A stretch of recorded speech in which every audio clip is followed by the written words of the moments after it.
Alô, amigos, bem-vindos ao Gente que Fala, sempre de meio-dia a uma pela Rádio Trianon, AM 740 São Paulo, Rádio Universal, AM 810 Santos, AltV, www.altv.com.br, com reapresentação 6 horas da tarde, também TV Guarulhos, canal 20 UHF, canal 3 da NET em Guarulhos, 11h30 da noite.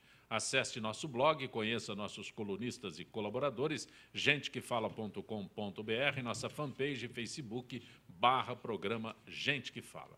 Hoje é 25 de dezembro, é Natal no Gente que Fala, dia de confraternização, de carinho, de solidariedade.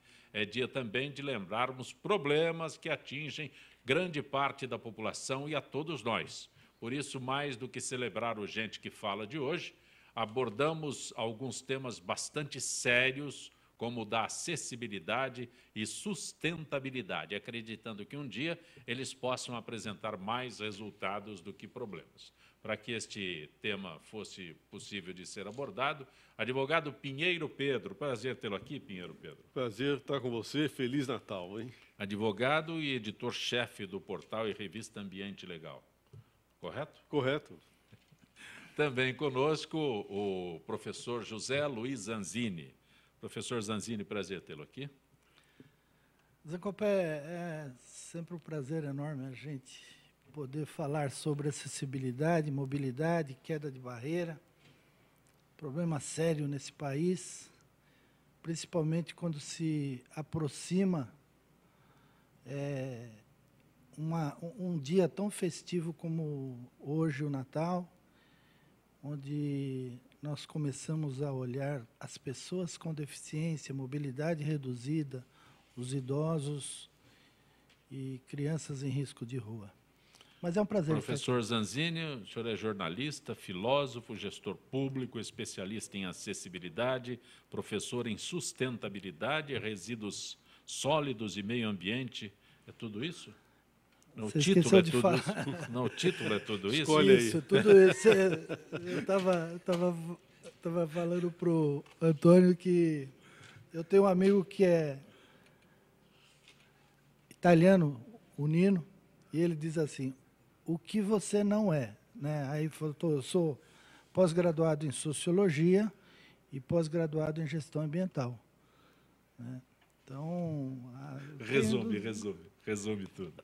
Vamos primeiro falar sobre meio ambiente. Aliás, não que se falou tanto em meio ambiente quanto neste ano, principalmente final de ano, mas alterações climáticas, El Niño, destruição de mananciais, seca no Sudeste, catástrofes ambientais, rios morrendo e encontros diversos para discutir ações de emergência. Pinheiro Pedro, professor Zanzini, o mundo está acabando ou estamos sendo alarmistas? Não, o mundo ele continua. Né? O que pode ter efetivamente acontecer, Zé Copé, é que ele não será o mesmo, ele se transforma. Eventualmente nós podemos estar ou não nele. Né? Nós temos que lembrar que hoje, o ecossistema que existe hoje sobre a Terra, ele equivale a 0,1% do volume de vida que já passou pelo nosso planeta. Então, quer dizer, nós precisamos entender que o volume de vida que já se foi, né, é 99,9%. Né? Significa dizer que ninguém é eterno, com exceção de Deus. Né? Nós também não. Está acabando, Zanzini? O mundo? Olha, eu acredito que tem muita esperança. Não houvesse esperança, nós não teríamos a COP21 agora na França, onde tudo isso foi discutido, e nós, na verdade, ficamos mais uma vez sem respostas. Eu vou aproveitar os dois que são experts em sustentabilidade. A gente, é lógico, né, estamos no Brasil, mas temos conhecimento de problemas locais, né, dessa falta de cuidados com o meio ambiente. Hoje o termo é sustentabilidade. Mas se nós formos para a China, que é um dos maiores países do mundo, a gente conseguirá descobrir, eu nem sei se os números são reais, mas que apenas 10% do território deles é útil, porque os 90% ou problemas de Planalto, planície, Planalto, né? Ou problemas do seu solo, os outros 90% eles acabaram. Então, quando nós estamos aqui, a Mariana assustou todo mundo, mas na China é um negócio corriqueiro e fica... Então, o volume de poluição hoje na China obrigou a China, nos últimos 3 anos, a revisar. Mas 3 anos é muito pouco, Não, é por pois isso é. que eu estou... Mas veja, nos últimos 3 anos ela revisou e reformatou toda a legislação ambiental dela, inclusive criando uma legislação penal ambiental muito forte. Você sabe que lá na China tem pena de morte por fuzilamento, né? E a família ainda paga a E bala. a família ainda paga a bala. Então, eles trouxeram essas questões todas para o âmbito ambiental, né? Hoje nós temos lá uma ação de multa, com multas fortíssimas. Temos que lembrar que a economia chinesa ela é estatal, né, Zancopé? Ou seja, é uma forma de se punir os próprios funcionários. Por isso né? é que quando eu disse que 10% E esse só, é o grande problema da que a gente China. não sabe. O autocontrole é muito difícil num estado monstruoso como é o da China. Agora, a capacidade de mobilização chinesa é milenar, né? É um povo que nasceu, como você mesmo disse, dentro de condições adversas, né? Se desenvolveu e desenvolveu sua civilização em condições adversas. Nós temos 2 grandes bacias na China, a do Rio Azul e a do Rio Amarelo, né? E estão ambas poluídas hoje, né? Uma ocupação de bilhões, né? O menor distrito chinês tem 6 milhões de pessoas, o menor distrito. Né? Então, a cidade de Pequim, a região de Pequim, tem 100 milhões de habitantes, né? Então, claro que os volumes... Tem meio Brasil lá Então, a gente tem que lembrar também que nós não podemos usar os nossos parâmetros de poluição, né, para um país que tem esta capacidade de geração de pessoas, de energia e de produção. A maior reserva do mundo de carvão é chinesa, e os chineses usaram esse carvão até agora. Né? Mas isso não quer dizer que eles não têm condição e capacidade de mudar as fontes de energia. Eles estão mudando com uma velocidade impressionante. Ademais, é a China hoje o grande reciclador de resíduos de todo o planeta. Tudo que é produzido de resíduo no planeta, especialmente o eletroeletrônico, acaba de uma forma ou de outra indo para a China. É lá que eles estão fazendo as grandes transformações e os grandes avanços nesse campo. Então, eu vejo a China com os 2 lados, é o Janus, né? Nós temos ali 2 faces, né, que a gente precisa analisar e, obviamente, decifrar, né, porque os chineses são misteriosos até mesmo nisso. É interessante também fazer uma análise com relação à China. Seria como nós virmos 6 Brasil e meio. Então, ao mesmo tempo que nós fazemos uma análise sobre meio ambiente, sobre sustentabilidade, né, a gente nota que nós estamos falando de 6 Brasil e meio dentro de um país só. E, por incrível que pareça, hoje a China é o maior investidor no mundo na área de recuperação de meio ambiente. Mas o número de pessoas que tem é tão gigantesco, né, que lá você,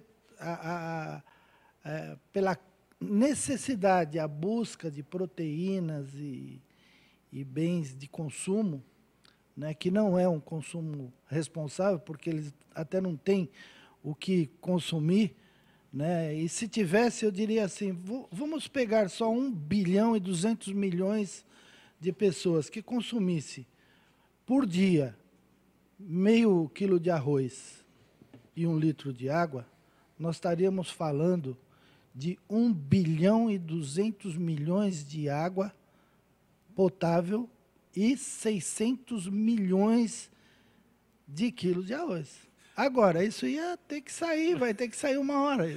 Como é que você faz? Professor Zanzini, aqui... Ainda bem que a China não está na Argentina, que ia comer carne, né, de primeira, já pensou, não sobrar para ninguém. Mas, professor Zanzini, quando nós temos Mariana, esse ponto que eu ia chegar me referindo à China, nos assombra Mariana, mas é uma tragédia anunciada. Já tinha em 2006, se não me engano, um relatório do que as empresas deveriam fazer para que isso não acontecesse. Mas aí a Samarco achou que era um custo muito elevado e deixou para lá. E é uma tragédia anunciada. Falta ali, no caso da Samarco, nesse caso específico de Mariana, junto com a lama de Mariana, eu ouso dizer que a legislação ambiental brasileira foi de rodo, ela afundou naquela... Foi junto. A legislação e a forma de implementar essa legislação, porque os operadores do direito, nesse caso, eles estão na lambança, né? Porque, primeiro, não se entendem, uma proliferação de ações para tudo quanto é lado, e quanto mais ação você colocar em cima de um mesmo problema, mais fácil é para o problema se livrar das ações, né? Que é o que está acontecendo, quer dizer, parece um balé, né? Uma coreografia já previamente anunciada. Olha, a gente entra por aqui, você sai por lá, quer dizer... Eu estou vendo nessa questão de Mariana uma inabilidade absoluta. Eu confio muito na ação do governo federal, que das entidades federadas envolvidas é o mais isento, digamos assim, né? Porque está acima das questões, né? O Estado de Minas depende dessas grandes empresas, né? O Estado do Espírito Santo também, porque é para lá que escoa essa riqueza toda produzida ali. Sai por e ali. Os municípios todos, já teve município que fez passeata em favor da mineradora, né? Agora, então, enquanto isso, nós perdemos, né? Pelo menos por uma década ou mais, nós perdemos a 5ª maior bacia hídrica do nosso país. A 5ª. Né? Para quem está de fora... olhar e verificar que o nosso país não exerce controle sobre o seu próprio território, né? Perder de uma lavada só por conta de uma barragem, tem várias, né? São várias ali, né? Uma bacia inteira. E nós tivemos um problema ali, 4, né? Mas no estado tem 100 e tantas bacias. O estado todo tem mais de 2.000 barragens, né? Cadastradas, né? Ou seja, se a gente for pensar nas bacias importantes no estado de Minas, nós temos lá Piracicaba, tem problema na cabeceira com barragem. Nasce em Minas e vem para cá. Paraíba do Sul, nós já tivemos um problema que até eu tive a oportunidade de ter sido um dos advogados da questão, que foi o rompimento da barragem de Cataguases em 2002, também foi ali, né? E Paraíba do Sul. O Doce que foi embora. São Francisco também nasce lá, ou seja, nós estamos perdidos, né? Se não tiver controle em Minas, nós vamos perder a nossa água. E nós tivemos, quando a Samarco detectou que tinha problemas, ela deveria tomar as providências necessárias, as providências cabíveis, para que ela não se rompesse. Muito pelo contrário, ela abriu a oportunidade para a empresa-mãe, que é a Vale do Rio Doce, para que a empresa-mãe ainda colocasse mais 15%, né, de resíduos de lama dentro dessa barragem. É patente, essa barragem ela foi alteada 7 vezes. Né? Ou seja, uma barragem... Ela cresceu 7 vezes. Você imagina, a gente conhece qualquer barragem. Você imagina você colocar uma barragem em cima de outra, em cima de outra, em cima de outra. Isso não existe. É um negócio assim absolutamente arriscado. A maior parte feito escondido, inclusive. Foi feito. E a barragem é de argila compactada. É brincadeira de criança. Eu imagino, a gente fazia isso quando era pequeno. Agora você imagina brincar de massinha, né? Com 15, 16, 20 cidades a jusante. Porque é resíduo, né? É um decantador aquilo lá. É um decantador. Resíduo, aí você vai subindo a parede. Mas tem uma coisa na área de engenharia que é mais grave. N relatórios, inclusive estudos de pós-graduação da Universidade de Viçosa. Eu tive a oportunidade de ler. Pós-graduação, análise dessas barragens. Inclusive essa, né? Falando, olha, é crítica a situação, porque lá se colocam 2 tipos de resíduos. Os resíduos mais empelotados, né? E os resíduos finos, misturados, né? Joga ali, né? Ou seja, é uma barragem instável, né? Agora, muito daquele material que foi jogado lá, Zancopé, pode ser reutilizado na produção. Claro que sai mais caro. Então, ficou barato jogar 62 milhões de litros na bacia. Ficou barato, porque a destinação, o custo da destinação correta desses resíduos seria maior. Mas a reciclagem é cara.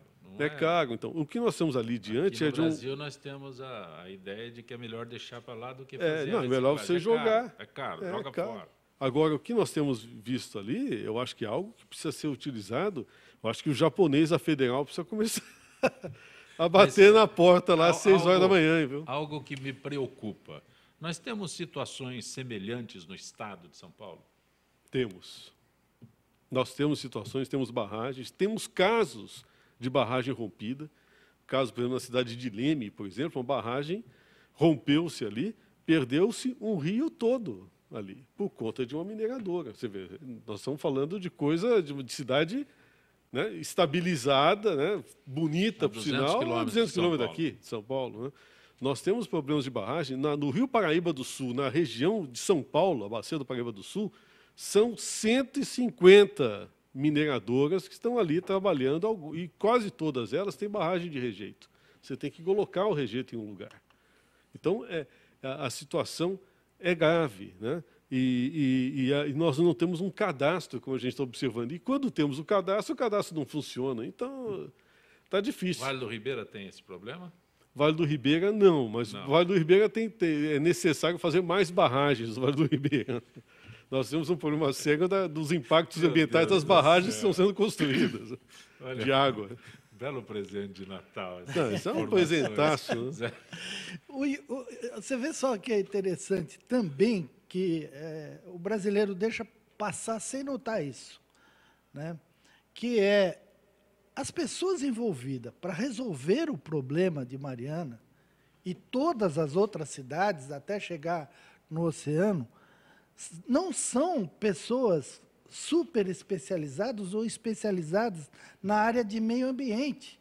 São engenheiros civis da Samarco, são engenheiros civis da Vale, é a ministra do meio ambiente, são pessoas contratadas, né, no entorno de toda essa catástrofe. E quando você pergunta, e o engenheiro de meio ambiente? E aquele que sabe o que está acontecendo? Por que ele não está aqui? Não, porque o plano da Samarco já estava montado, eles já sabiam o que ia acontecer. Então, essas pessoas que sabiam que ia acontecer, mas não fizeram nada, são as mesmas pessoas que se diz entendedores do meio ambiente, vendo o que estava acontecendo, é que estão tentando resolver o problema. Mas o problema não é nem só porque, por exemplo, lá para tirar lama. A Vale tem um sistema de gestão ambiental internacional, tem diretoria de compliance internacional, são 36 diretores, são 6 vice-presidentes. Quer dizer, é uma monstruosidade de gente não sai do escritório. Que se habilita dentro da SOX, que é a Lei Sarbanes-Oxley norte-americana, porque afinal as ações estão lá, né? E que exige relatório de sustentabilidade a cada 6 meses. Né? Então, agora vem o presidente da Vale e fala, olha, eu não tenho nada a ver, né? Como dizem. Ele aprendeu o que ele falou. Um certo presidente. Falou assim, Vale, né? não tenhamos nada a ver. Né? É um negócio que a gente já ouviu por aí, né? É meio absurdo. Mas, né? Professor Zanzini, advogado Pinheiro Pedro, é o seguinte, sustentabilidade é um termo novo, né? É um termo novo, e de repente surgiu como se fosse a solução de todos os problemas. Conciliação, né? Mas problemas que já existem há décadas. Né? Eu não vejo no Brasil, depois dessa catástrofe de Mariana, e depois dessa relação do que nós temos no estado de São Paulo, nós tivemos uma no Mato Grosso recentemente. Também tivemos uma grande agora. Poucos dias. Outro rio que foi embora. Outro rio que foi embora. Lá no Mato Grosso ninguém falou nada. Porque longe, né? É longe. Eu acho que só os índios foram afetados. Os índios não têm WhatsApp, aquele negócio todo. Né? Então, o que me assusta nessa história toda é que a sustentabilidade vem sendo divulgada com ênfase tão grande, mas eu não vejo nada a ser feito. A sustentabilidade no Brasil, Zancopé, é igualzinha à seleção brasileira na Copa do Mundo, você entendeu? É um oba-oba maravilhoso. A hora que vai enfrentar os alemães, perde de 7-0, entendeu? Mas, professor, isso pós-graduação em sustentabilidade é muito bonito, com todo o respeito, mas eu não vejo a aplicabilidade aqui no Brasil. Vai lá, participa de de simpósio, Não. participa de congresso. Agora, que na COP21 de Paris, mandaram 180 pessoas Deve ser desses técnicos que os na Anzini delegação se oficial. referiu. E mais 200 de turista. Tudo quanto é entidade recebeu. Ah, não, estou lá na COP21. Quer dizer, não está diretamente na negociação, mas está passeando por lá. Centenas, todo mundo, tudo quanto é empresa, fundação. Eu passei os dias todos aí da COP21 recebendo o relatório de todo mundo, e selfies, né? Então, todo mundo mandando coisa. E o resultado nós vimos, né? Um resultado previsível. Eu até escrevi, antes da COP, com 1 ano de antecedência, eu escrevi sobre mudanças climáticas de biquíni, né? Biquíni porque o biquíni esconde o essencial, né? E o que mostra é sugestivo, né? Estava na cara que ia acontecer isso na COP21, né? Primeiro que nós temos um processo de mudança climática que é inevitável, né? O ser humano, a participação do ser humano na questão da mudança climática é grande, mas não é determinante. As mudanças estão ocorrendo por fatores, inclusive, cósmicos. Nós vamos ter alterações profundas na Terra, né? E elas já estão ocorrendo. E nós não temos controle sobre a velocidade em que essas questões podem se dar. Agora, nós temos uma contribuição. A nossa contribuição tem que ser controlada.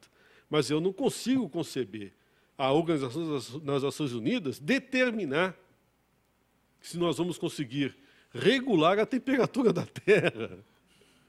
Não, olha, as missões, nós temos que regular para 1 grau.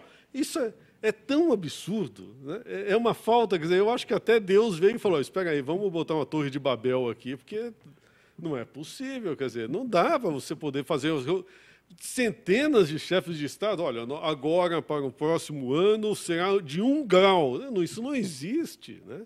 E é o que nós observamos aí nessas discussões todas, que são absolutamente teóricas, é só para verdinho sair por aí agitando, né? Olha, nós vamos conseguir regular em 2 graus nos próximos 100 anos. Isso não existe. Nós não sabemos o que pode acontecer daqui a 10 anos, né? Então, esse é um problema. Não se investe no pior. A defesa civil não teve uma discussão séria. Então, o fluxo de dinheiro, que é a grande discussão na COP21, que foi a grande discussão na COP21 de Paris, na hora de assinar o cheque, meu amigo, você vê que todos tiraram o pé, porque tem que ter dinheiro. Já foi assim na convenção anterior? Já, na anterior, na de Copenhague, que foi há 4 anos atrás, já foi um fracasso, porque na hora de sacar o talão, agora não é nem o talão, é o cartão, né? Falou, olha, infelizmente o meu fundo é limitado. Tal. Ninguém quer dar dinheiro e o dinheiro vai ter que vir, porque os desastres ambientais eles vão se processar por conta da natureza. Existem desastres semelhantes a esse em outros pontos que nós sequer ficamos sabendo? Ao de Mariana, você está dizendo? Não nessas proporções. O de Mariana, eu tenho das mesmas proporções de 2012, sim. 2010, em Kolontar, na Hungria, uma barragem de rejeitos de lama vermelha. Ali, no caso, era pior, porque a fábrica que se beneficiava da mineradora era de alumínio, então havia materiais muito mais tóxicos misturados na lama, né?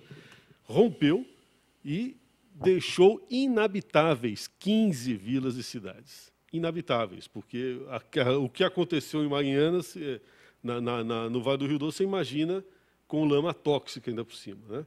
Agora, a Hungria é um país menor que o Brasil, com menos condições econômicas que o Brasil, né? Menor que o Estado de Minas. Menor que o Estado de Minas, né? No entanto, em 2013, a companhia já tinha sido liquidada e o presidente tinha sido preso. Existe essa perspectiva aqui? A nossa legislação é muito mais complexa e muito mais avançada, né? Não precisa falar mais nada. A Lagoa de Carapicuíba aqui, qual é o problema que ela tem aqui? E envolve o Estado, né? Porque é complicadíssimo. Está do lado. Do lado nós temos aqui na República do Líbano. A história da Lagoa é uma história complicada que o Zancopé já teve a oportunidade de discutir aqui há um tempo atrás, né? Eram 4 mineradoras de areia, né? Já mineravam desde a década de 60 ali, abriram uma cratera monstruosa pertinho do rio, da cara do rio, do lado do rio. Aí, quando chegou a vez de fazer a recuperação da cava, né, De repente o rio inundou. Não Virou tinha o que uma recuperar, inundou. Né? Não teria sido de propósito, não? Não sei, né? Aconteceu, né? Aí Aconteceu. inundou, né? Aí agora eles estão fazendo a recuperação da cava, estão enchendo a lagoa que se formou com lixo, né? É complicado. Né? Tornaram um aterro sanitário. Sanitário, com água. Depósito de resíduos sólidos e orgânicos.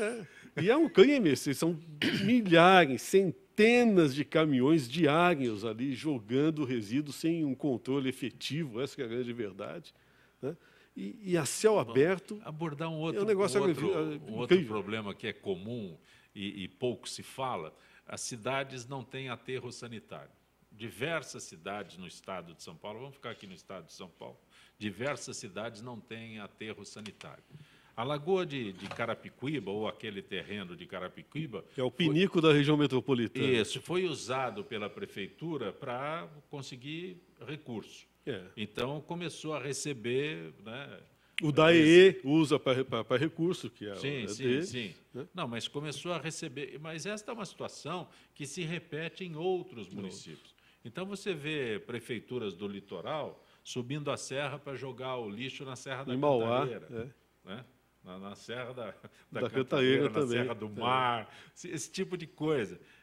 E acontece, aí você na Dutra, você cruza com um caminhão levando lixo. Agora, a lei de resíduos sólidos é a mais avançada do mundo. Né? A nossa lei é fantástica, entendeu? É igualzinha à seleção, é impressionante, é maravilhoso, entendeu? Agora, para aplicar, e tem dinheiro, isso que é o mais incrível. Ela vai ser... A lei de resíduos sólidos, a 12.305, né? 2010, ela impôs regras, como o Pinheiro falou, ela impôs regras tão perfeitas, né, que não tinha como fugir. E aí as Também prefeituras... não tem como executar. Exatamente. Não, como executar tinha. E as prefeituras só tinham duas coisas. Tinham que colocar... um projeto de como a sua cidade faria esse trabalho em cima dos resíduos sólidos, orgânicos, dentro de cooperativas, né? Incineração. Incineração, Isso. no caso. É isso. E o que aconteceu? Não apresentaram os projetos, prefeitura. Nem São Paulo. Não apresentaram. O dinheiro estava liberado, nós estávamos conversando isso antes, 5 bilhões para poder emprestar ou doar para as prefeituras fazerem isso, e eles não tomaram a providência. O que aconteceu? Em 2010, alteraram esse prazo, suspenderam e alteraram um prazo para 2014. A partir do dia 1º de agosto de 2014, todas as cidades teriam que ter uma política de resíduos sólidos e orgânicos para a cidade. Então, acabar com os lixão, com os aterros, com tudo isso. O que aconteceu? Chegamos em 2014, 4 anos depois, ninguém tinha feito nada. Absolutamente nada. Ninguém tinha ido a favor ou buscado os interesses da cidade. Dentro daquela política que o prefeito que está saindo não faz porque está saindo, vai beneficiar um outro. Se ele entra... Ele, não, daqui a pouquinho eu vou sair. Então, ele também não faz. E, com isso daí, o que aconteceu? À noite, ou de madrugada, foi alterada o prazo novamente para mais 4 anos, que foi para 2018. Não, mas eles vão poder alterar, eles vão alterar isso sempre, porque o grande problema é o seguinte: não adianta você estabelecer um prazo se você não tem o principal, não tem técnico e não tem dinheiro. Não basta também você falar, olha, o dinheiro está aqui. Aí, quando você vai buscar o dinheiro, fala, olha, mas tem que ser excelente o projeto técnico. O cara, você imagina o prefeito de Santa Rosa, do Viterbo, né, como eles costumam falar, pô, eu não tenho nenhum pardal de asa quebrada, né? Chegar e falar, o senhor tem um plano técnico? Complicado, né? Aí fica difícil. É igual uma audiência pública para aterro sanitário que eu fui uma vez, um monte de Capel do Mato, no interior, né? Eu falo, não, mas as emanações mefíticas, elas terão o direcionamento leste-sudeste, né? O cara falou, pô, mas eu queria saber se fedia. Não, e o problema é que os prefeitos Tem um problema de bateram, linguagem aqui que é absurdo, né? E os prefeitos bateram na lei, né, a 12.300, de uma maneira assim como, nossa, fizeram isso agora, de colocar... De jeito nenhum. A lei 9.305, de 98, ela diz que isso já tinha que ser feito. E que de 4 em 4 anos seria refeito essa lei para adaptar ela a todas as cidades.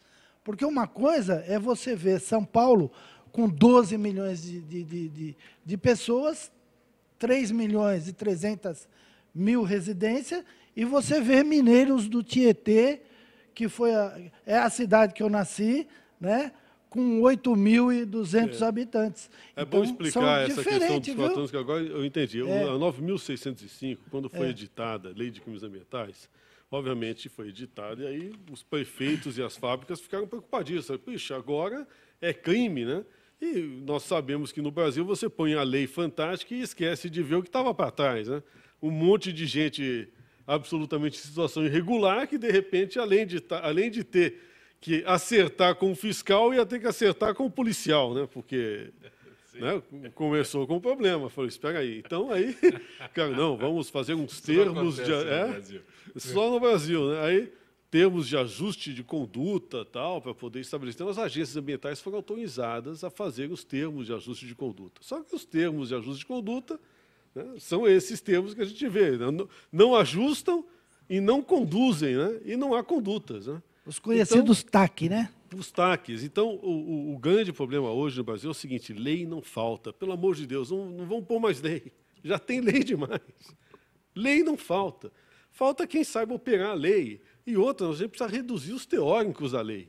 Verdade. E o que a gente tem de palpiteiro é igualzinho, volto de novo, Copa do Mundo. Todo mundo dá palpite, né?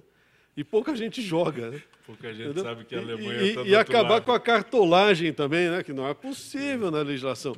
Então, se a gente conseguir botar meia dúzia, quer dizer, ali na região de Mariana, tivesse um técnico, um técnico, fala, olha, né, fizemos uma reunião aqui e tal, vamos colocar lá a Universidade de Viçosa e mais lá uns técnicos, tal, um grupo de 6, né? Porque também não é comissão aqui, é um negócio complicadíssimo, né?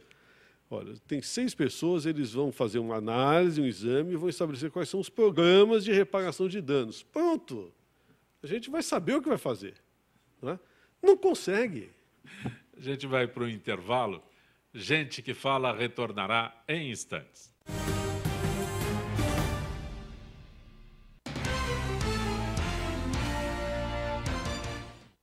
Oi, eu sou Letícia Spiller e quero convidar vocês a fortalecer o movimento que quer criar uma lei para acabar com o desmatamento no Brasil. Nossas florestas não podem mais ser destruídas. São elas que garantem a nossa qualidade de vida. Eu quero floresta em pé, água fresca, clima ameno e desmatamento zero. E você? Participe, assine a petição.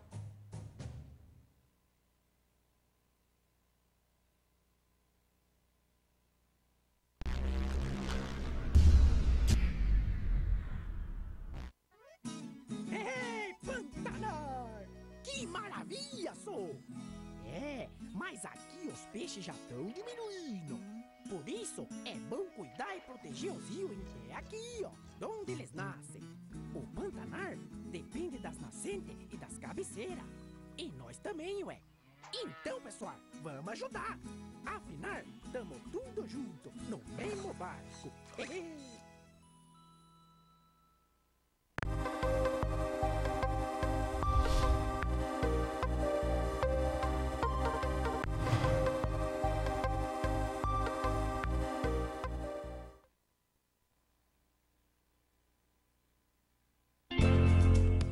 A vida é movimento. Onde há movimento, há vida. Porém, nem todos se movimentam da mesma forma. Por isso, a AACD trabalha tanto para que as restrições de movimento não limitem a vida. O movimento faz parte da nossa história. Desenvolvemos técnicas mais avançadas, novos projetos e parcerias para que cada um de nossos pacientes possa viver além das barreiras de sua deficiência. Pesquisamos incansavelmente tanto a cura quanto a prevenção. A reabilitação é nossa especialidade, mas é somente o início de uma longa jornada para a integração das pessoas com deficiência à sociedade.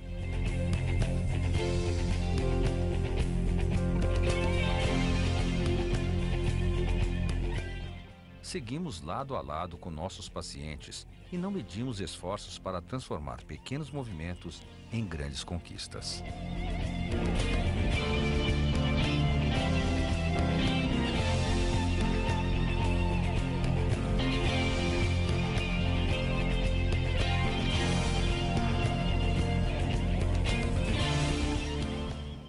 Aliamos medicina de ponta, uma equipe altamente competente nas suas especialidades e parceiros comprometidos com a nossa causa.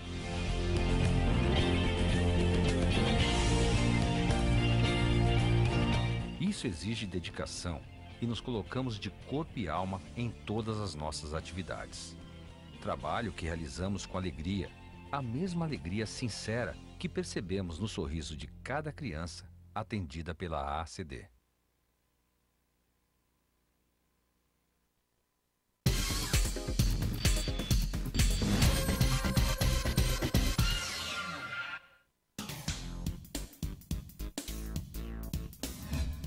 Eu sou o jornalista Patrício Bentes, que apresento às sextas-feiras, às 16 horas, o programa Visão Plural. Um programa que não aborda assuntos que todas as televisões falam. Nós fugimos da mesmice. Você pode nos assistir só aqui, na TV da internet.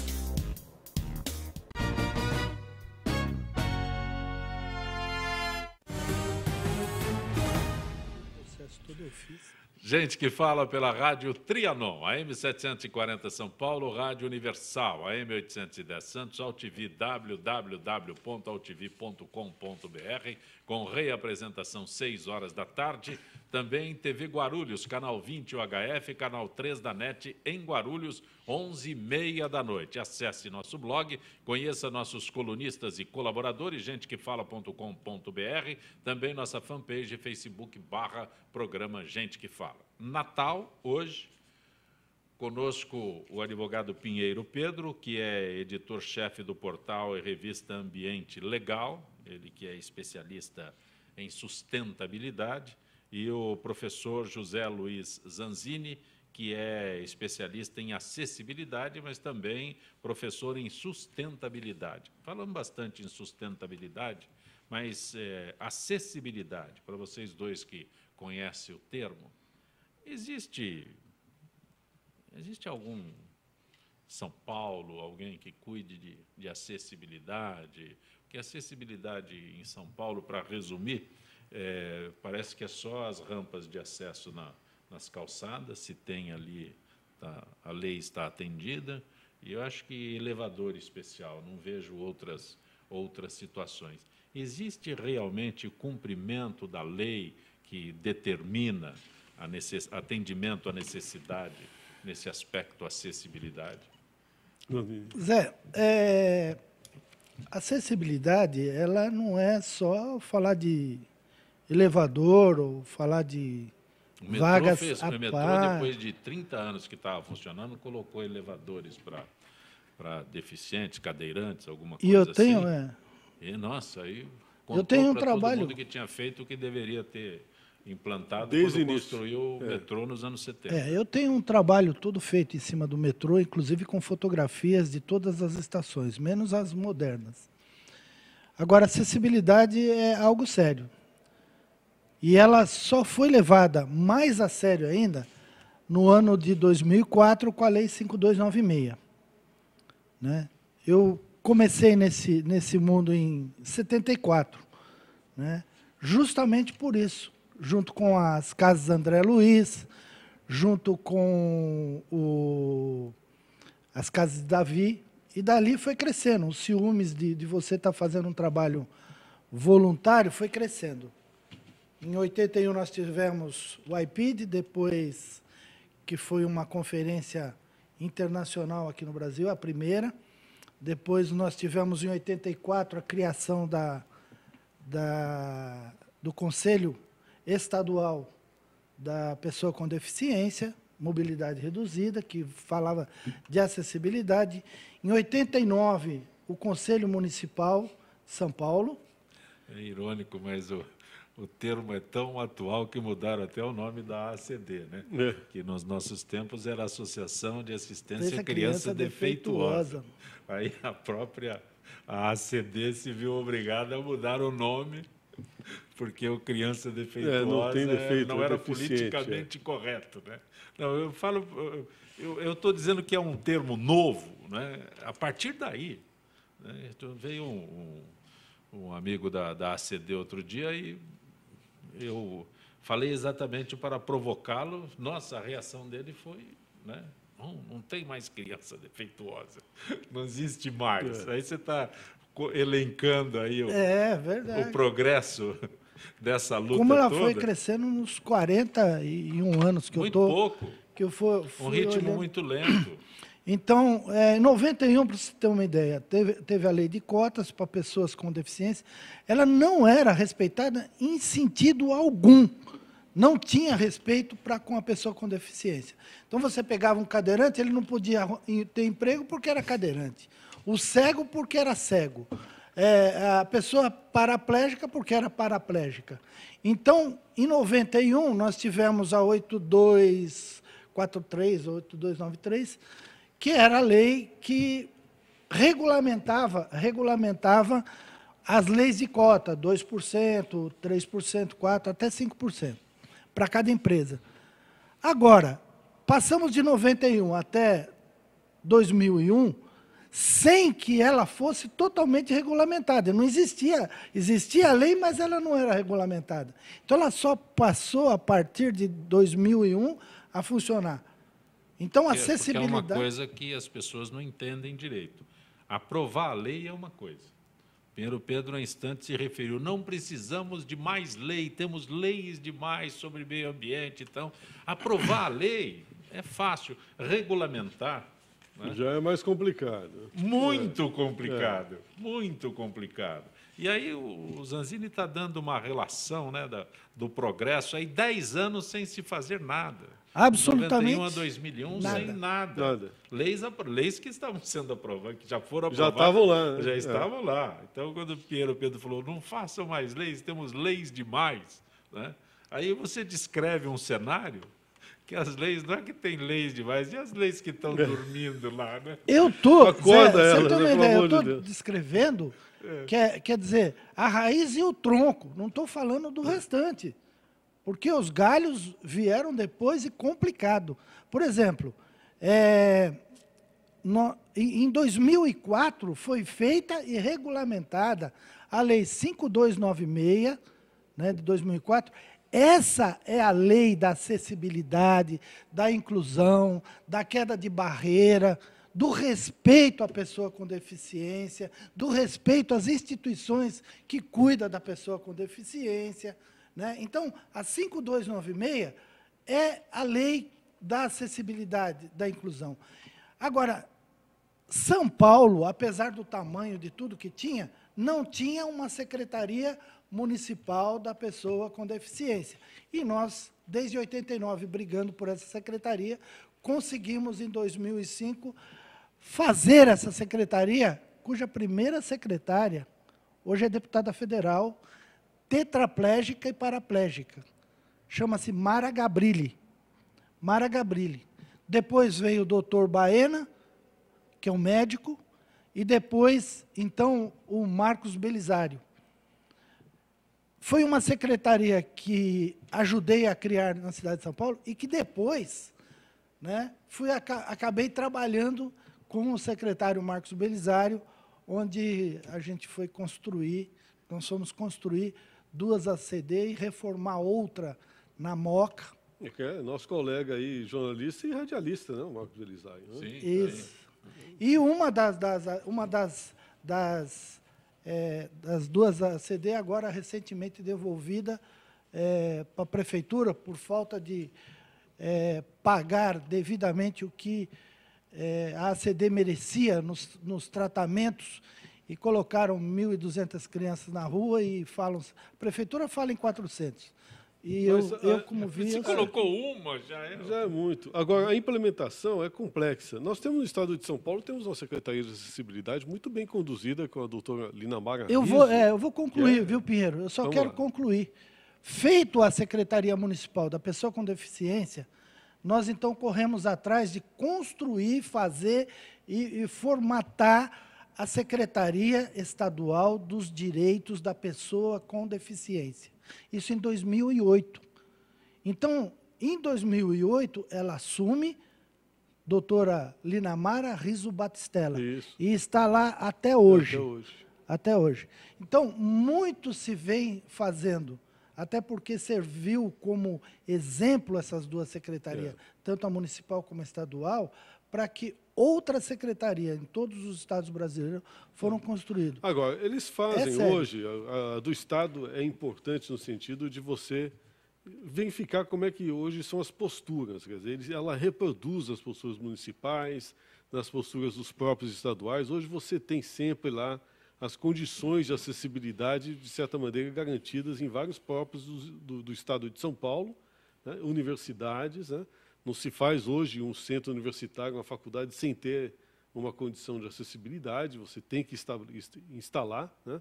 Há problemas até incríveis, prédios antigos, né, tombados pelo patrimônio histórico, e você tem um processo longo lá no CONDEFAT para poder fazer ver aos arquitetos que cuidam da coisa, que, olha, infelizmente, qualquer coisa com o patrimônio está CONDEFAT, tombado, né? mas você tem que botar lá. Não, é uma dificuldade.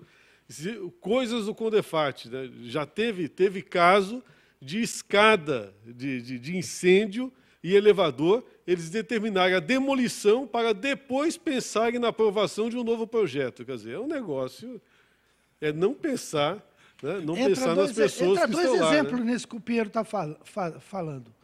Aquela escada que tem em frente ao aeroporto, né, de Congonhas, né, ela não pode ser mexida porque aquela Agora escada tiraram, depois que caiu foi várias vezes. tombada. Foi tombada várias vezes, literalmente. Aí, E o outro derrubada, exemplo, literalmente. o outro exemplo é o Museu do Ipiranga. Você não pode fazer rampa de acesso porque aquilo ali é tombado. Não tem como fazer. Já demos. E como que a gente sabe dessas coisas? De que maneira? Existe Mas em é uma São visão Paulo errada algo... de tombamento. A gente tem que lembrar o seguinte, nós vivemos essa questão de tombamento do patrimônio urbano aqui no Brasil. Eu participei, eu fiz parte do primeiro grupo que começou a fazer uma pós-graduação em gestão do patrimônio histórico, que foi feito lá na Universidade Cruzeiro do Sul, e a gente conseguiu ali formar vários técnicos. Eles mesmos são os primeiros a discutir. É difícil o diálogo com as entidades de patrimônio histórico, porque, infelizmente, o grande problema é que os gestores do patrimônio histórico no Brasil também estão tombados. Eles tombaram e não tem nada que faça eles levantarem a cabeça para ver alguma coisa de diferente. O mundo na área de tombamento está evoluindo violentamente e nós estamos aqui com não é nem a questão da legislação, é a tecnicalidade tombada. Quer dizer, é uma burocracia que não se justifica, uma falta absoluta de abertura.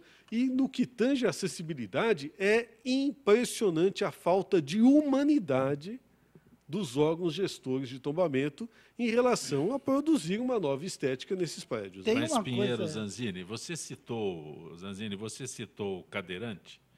A Rádio Trianon fica na Avenida Paulista. Se algum cadeirante se aventurar a andar Sobre pelas aquela escada? calçadas... Não. Da calçada. As calçadas da Avenida Paulista... Ele está perdido. Está perdido, não tem Bom, condição. as prefeituras de São Paulo é fantásticas. Né? não, você Para a descreve- bicicleta, ele até pinta. Né? Agora, calçada, você não anda. Né? E é um absurdo. Hoje, a acessibilidade para a Prefeitura de São Paulo, com todas as secretarias e tal, ela é muito reduzida porque nós não temos uma política séria de manutenção e preservação das calçadas. As calçadas da cidade de São Paulo, elas são um caso de polícia. Né? E primeiro que hoje qualquer um interfere na calçada em frente à sua casa de uma maneira incrível. Quer dizer, se você tem ladeiras em que, na verdade, você tem uma escadaria na calçada. Né? Você obriga carrinho de bebê, né, com a mãe ou com a babá, a ter que andar na rua, né, sujeito a ser atropelado porque não tem Eu condição vou de falar, andar na eu vou calçada. falar uma coisa que ninguém conhece dentro da cidade de São Paulo. Foi criada em 1996, chama-se Comissão Permanente de Acessibilidade, a CPA. A CPA ela é uma instituição dentro da prefeitura. Ela hoje está dentro da Secretaria Municipal da Pessoa com Deficiência. E tem uma coisa importantíssima. Ela congrega 20 grupos dentro de toda a sociedade paulista. E tem reuniões semanalmente, às quarta-feiras, às 14h, na Rua Líbero Badaró, 425, 31º andar, o 33º É andar. acessível para chegar até lá. Agora, totalmente, Não tem tem muita acessibilidade. Não tem nenhum candidato Agora, no prédio aí isso- no Martinelli. Não, aí é 425 é o Grande São Paulo. É. O Martinelli tem uma diferença. Eu fiz parte da comissão que tombou o prédio Martinelli, fiz parte da comissão que reformou o condomínio edifício prédio Martinelli e fui o gestor para trazer todas as empresas de volta à prefeitura e Não, montar e lá aquilo dentro lá. do prédio, eu tenho que afirmar uma coisa. Eu verifiquei, tive há pouco tempo, tem lá as rampas, está tudo dentro Lá, do prédio. Tem. Então, a CPA, né, que está dentro da secretaria, ela tem o presidente, tem o vice-presidente, enfim, todo um trabalho e tudo que acontece em São Paulo passa pela CPA. Se é cumprido ou não, é outra história, mas passa por lá. São técnicos da prefeitura que fazem. Vou o que insistir, tem. eles já receberam reclamações sobre calçadas em São Paulo? Eu vou falar Que de aí uma é experiência. prefeitura ou É, é proprietário? prefeitura. Prefeito, Mas eu é vou, prefeitura ou é proprietário que cuida das calçadas? Proprietário que Eu cuida. vou- Mas a prefeitura tem que determinar a A regra. né? prefeitura cobra, É, multa. multa. Ela pode, a qualquer instante... Pode. E desde da prefeita Marta Suplicy, se estabeleceu um sistema de fiscalização e multa rápido, inclusive. Né? Eles mudaram a legislação. Quanto à calçada, eu vou falar algo de 4 anos de experiência que eu tive dentro da prefeitura nessa área. Nós fizemos uma proposta. Em São Paulo, hoje, você tem 33 milhões de quilômetros de calçada. Nós, quando chegamos na secretaria, na prefeitura, nós nos propomos a colocar em condições 1 milhão de quilômetros. 1/3. 1/3, praticamente. Resultado, nós conseguimos, no primeiro ano, 150 mil metros de calçada. No segundo ano, a mesma coisa. Resultado, chegamos no quarto ano com 600 mil metros de calçada reformada na cidade de São Paulo, 20%. na gestão do Marcos Belisário. Detalhe, quando nós chegamos lá, nós tínhamos 100 mil metros de calçada para refazer novamente. Para Sim, fazer é manutenção. É uma Tá? manutenção. Mas faltava-se, né, dos 33 milhões, você tira 30, a quantidade... Olha a quantidade de calçadas que se fizessem, se fazia Deixa eu necessário... refazer minha conta. Você falou 33 milhões. Não é mil, né? né? Não, mil não. 33 mil, milhões. 33 só a quilômetros. ida da minha São residência 33 até o Brás mil e quilômetros. volta dá 1.000 50 mil. 33 mil Mil quilômetros, né? É isso, é isso. 33 mil quilômetros. 33 mil, então está certo a proporção que eu Isso, fiz. isso. Milhões Se de você- metros, está certo. se você Milhões de metros, Sim, 33 sim. milhões de metros. Aí nós fizemos praticamente, em 4 anos, 600 mil metros. E você tem que fazer de novo. Com relação à Paulista, a Paulista foi um projeto do Andréas Matarazzo e da Mara Gabrilli, quando ela era secretária municipal. Fizeram licitação, inclusive. Tudo, Isso. né? Então, o que acontece? Fizeram... E, quando terminou, era a calçada mais acessível de São Paulo. Zanzina, nós estamos no final do Gente que Fala. Você está satisfeito com o que se faz de acessibilidade na cidade de São Paulo? Absolutamente não. Eu não estou satisfeito. vou continuar insatisfeito até o dia que eu conseguir ver que, na área de políticas públicas, voltada à acessibilidade e inclusão, as coisas estão acontecendo. Hoje, nós temos dois lados, aquelas pessoas que fazem e aquelas pessoas que ganham dinheiro dizendo que fazem. Deixa eu fazer uma outra pergunta para o Pinheiro Pedro. Você está satisfeito com o que se faz em termos de sustentabilidade? Qual sustentabilidade? Né? A sustentabilidade no Brasil hoje é insustentável, né? E, além do que, Zé Copé, falta humanidade, né? Você foi muito feliz em colocar o tema da acessibilidade, porque isso demonstra a falta de humanidade dos agentes que cuidam de sustentabilidade. Além dos agentes, aqueles que ocupam as vagas de deficientes sem o mínimo pudor. Não há nenhum pudor, quer dizer, falta educação, né? E falta humanismo. Nós estamos perdendo a nossa capacidade de sermos solidários com o ser humano na cidade de São Paulo e no Brasil. E isso começa pela gestão. Nossas gestões são insustentáveis porque elas não são humanas. Pinheiro Pedro, eu agradeço a tua gentileza de ter participado do nosso Gente que Fala. Obrigado a vocês, Zé Copé, e um Feliz Natal a todos. Viu? Professor José Luiz Anzini, muito bom tê-lo aqui. Eu que agradeço você a oportunidade, Zé, inclusive de ser um porta-voz das pessoas com deficiência e falar por elas, aproveitando esse espaço que ele é caríssimo, caríssimo, quando ele é voltado a pessoas com deficiência, até porque hoje, no dia de Natal, muitas pessoas não estão tendo a sua devida refeição, a sua devida comemoração em nome daquele que representa o Natal hoje. E nós estamos aqui para desejar a todos vocês que não abandonem a vontade de lutar. Até já, sempre.